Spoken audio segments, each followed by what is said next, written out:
Olá pessoas, estamos de volta com o curso Black JavaScript e hoje nós vamos aprender um pouquinho sobre operadores lógicos. Isso mesmo. Na aula passada nós aprendemos sobre operadores de comparação e eles seguem o mesmo princípio, os operadores lógicos seguem o mesmo princípio dos operadores de comparação, tá? Ele verifica se uma data ele faz a verificações de expressões, né, e retorna verdadeiro ou falso. Então nós temos três operadores lógicos, né, que é o i, o ou e o not, o não. Então é and ou not. As expressões usadas são essa e 2e comercial para representar o and, que é o i. O pipe é dois pipe, né, duas barrinhas em pé, representa o ou, o or. E o símbolo de exclamação representa o que? O not. Como é que funciona cada um deles? Vamos começar pelo AND, tá? O operador lógico AND.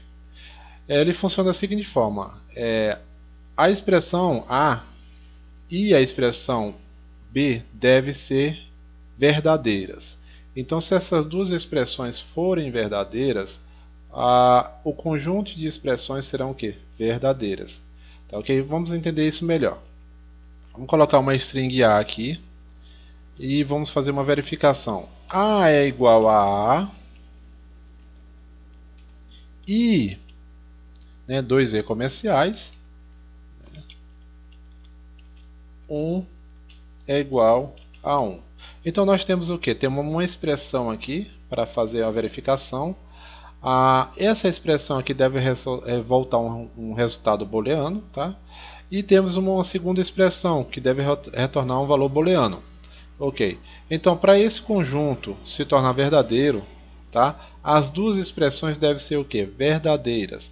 Nesse caso aqui nós estamos comparando o que? A primeira expressão está comparando se A é igual a A. E no lado direito aqui, a expressão do lado B está comparando se 1 é igual a 1 do tipo que? Numérico. Então se eles forem, essas expressões, as duas expressões retornarem verdadeira, aí sim esse conjunto será o que? Dito como verdadeiro, né? Nesse caso aqui, true. Se eu colocar um valor aqui, pode ver que a expressão do lado A vai ser verdadeira e a expressão do lado B vai ser o que? Falsa. Então esse conjunto ele vai se tornar o que? Falso, porque só o AND ele só pode ser verdadeiro se as duas expressões forem verdadeiras. Vai ficar um pouquinho confuso agora que você está aprendendo, mas vai ter alguns exercícios e nesses exercícios a gente vai se aprofundar mais. Agora vamos passar para a segunda expressão, né, o operador lógico ou.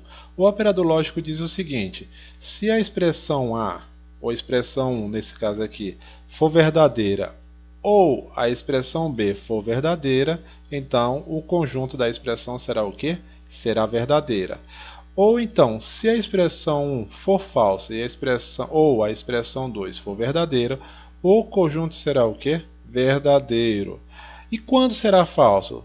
Simplesmente se as duas expressões forem falsas. Então ela é o que? Ela é a oposta do e, tá? Do and.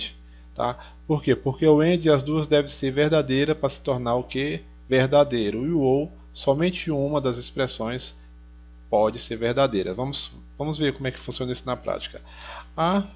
Já temos aqui, então vamos só trocar o e pelo ou.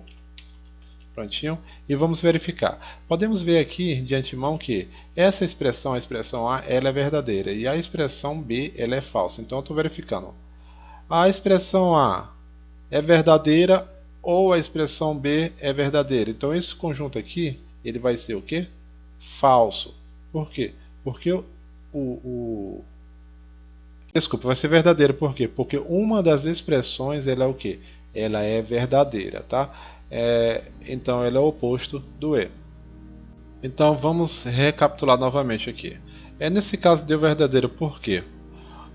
A instrução do operador ou ele só é verdadeiro se uma das expressões que ele traz forem verdadeiras. Nesse caso, a expressão A é verdadeira e a expressão B ela é falsa. Então ele está verificando ou uma ou a outra deve ser verdadeiras para que o conjunto se torne verdadeiro. Tá? Então, se as duas expressões forem falsas, por exemplo, vou dar aqui, ele está fazendo a verificação. A expressão A ou a expressão B deve ser verdadeira. Nesse caso aqui, as duas são o que? Falsa. Então, o conjunto OU vai se tornar o que? Falso. Então seria mais ou menos o oposto do E, tá? Porque as duas do E deve ser o que? O oposto assim, que eu falo que o E, o AND, ele deve ser o que? As duas expressões devem ser verdadeiras para ele se tornar verdadeiro. E a expressão OU deve ser uma das expressões, né? Deve ser o que? Verdadeira para se tornar o conjunto verdadeiro, né? E tem o negado. O negado ele é simples, né? Por exemplo, eu tenho aqui A, ele é igual a B, né? Ele vai retornar o que? Falso. Mas se eu colocar o E negado aqui, né? E ele vai me retornar o que? Vai me tornar verdadeiro. Por quê? Porque ele está negando esse conjunto de informação, tá? Assim serve para o oposto dele, né? Se caso essa expressão for verdadeira, ele se tornaria o que? Falso. E ele pode converter esses valores tanto do valor E como valor OU, né? Então vamos ver como é que ficaria isso na prática. Nós temos aqui essa expressão aqui. Essa expressão ele vai trazer para a gente o que? Vai trazer todo esse conjunto como o que? Como falso, né? Vamos ver aqui se isso é verdade. Falso, ok. Por quê? Ele tem aqui o operador OU. O operador OU está verificando a expressão A se ela é verdadeira ou se a expressão B é verdadeira. Caso as duas sejam falsas, o resultado será falso. O operador NOT entra em ação da seguinte forma: depois do resultado, né, que temos aqui esse resultado, ele faz a sua transformação ao oposto, né? Ele vai negar essas informações. Então, se isso aqui for falso, ele vai transformar em verdadeiro, né? Por quê? Porque o operador negado está dizendo que essas informações, mesmo elas sendo falsas, ela vai se tornar verdadeira. Tá, ok? Então fica um pouco assim confuso de explicar nessa forma aqui, mas nos exercícios que a gente for passar mais na frente, vou tentar explicar melhor isso em conteúdo mais prático. Tá, ok? Espero vocês na próxima aula, pessoal. Até mais!